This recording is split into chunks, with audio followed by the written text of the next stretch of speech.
మీరు HDFC net banking create చేయాలనుకుంటున్నారా? అయితే మీ సాలరీ అకౌంట్ కానీ సేవింగ్స్ అకౌంట్ కానీ ఏదైనా సరే నెట్ బ్యాంకింగ్ని క్రియేట్ చేయడం ఎలా అనేది ఈ వీడియో ద్వారా తెలుసుకుందాము. ముందుగా మీరు గూగుల్లో HDFC bank net banking login అని కొట్టండి. కొట్టిన తర్వాత ఇలా ఓపెన్ అవుతుంది. మీకు ఫస్ట్ లింక్ ఉంది కదా, అది ఓపెన్ చేయండి.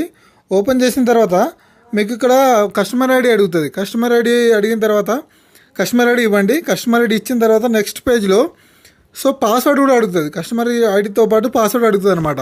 మీ దగ్గర పాస్వర్డ్ ఉండదు కాబట్టి ఇప్పుడు మీ డెబిట్ కార్డ్ డీటెయిల్స్ అన్నీ, మీ డెబిట్ కార్డు మీ దగ్గర పెట్టుకోవాలి. మీ పిన్ నెంబరు, జనరేట్ చేసుకున్న pin number, debit card expiry date, అవన్నీ డీటెయిల్స్, కార్డ్ నెంబర్ అవన్నీ పెట్టుకోవాలి మీ దగ్గర పెట్టుకొని.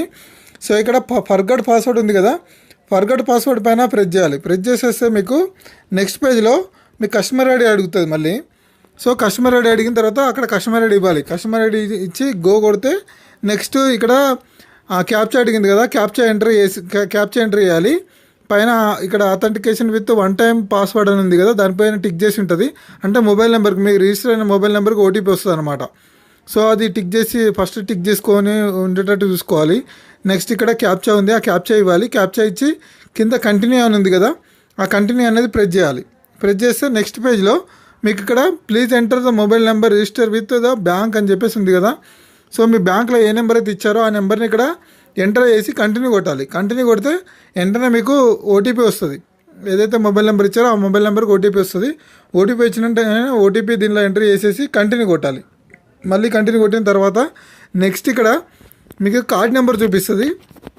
కార్డ్ నెంబర్ ఇక్కడ లాస్ట్ 4 డిజిట్స్ కనిపిస్తుంటాయి కదా, అది చూసుకోండి. ఆ కార్డ్ నెంబర్ పైన క్లిక్ చేస్తే మీకు నెక్స్ట్ ఇక్కడ కనిపిస్తుంది అన్నమాట డీటెయిల్స్.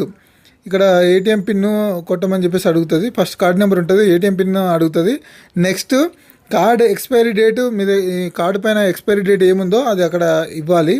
ఇచ్చిన తర్వాత ఇక్కడ మీరు ఒక పిన్ జనరేట్ చేసుకోవడానికి ఇక్కడ న్యూ పిన్ అని ఉంది, కన్ఫర్మ్ పిన్ అనేది, అంటే 2 టైమ్స్ మీరు సేమ్ పిన్ అనేది, మీరు పాస్వర్డ్ అనేది ఎంటర్ చేసుకోవాలి.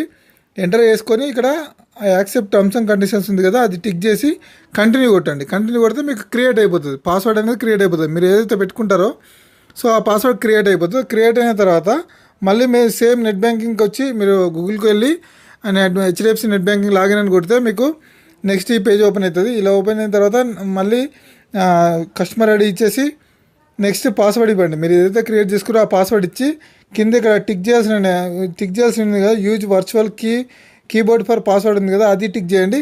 నెక్స్ట్ కింద this is my secure ID అని ఉంటుంది, ఆ బటన్ కూడా టిక్ చేసి మీరు ఇక్కడ లాగిన్ కొట్టాం వెంటనే మీకు లాగిన్ అవుతుంది.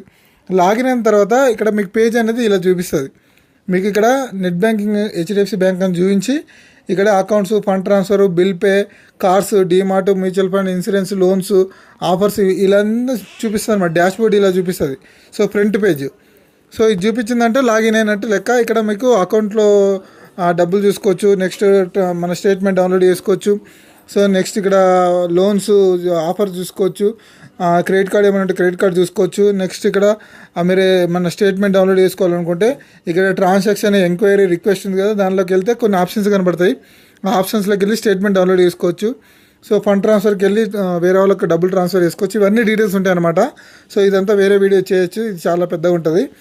ఇది అనమాట. ఓపెన్ అయిన తర్వాత ఇది చూసుకోవాలి. మీకు ఏదైనా అవసరం ఉంటే ఇంకా దాని గురించి మీరు యూట్యూబ్లో వెతికితే దేని గురించి అయినా దొరుకుతుంది. కాబట్టి ఇది నెట్ బ్యాంకింగ్ ఓపెన్ చేసి యాక్టివేట్ చేసుకోవడం అంటే ఇదనమాట. దీనిలో ఏదైనా సరే బ్యాంక్ వెళ్ళకుండా చాలా పనులు అవుతాయి. ఆ పనులు అనేది దీనిలో చేసుకోవచ్చు.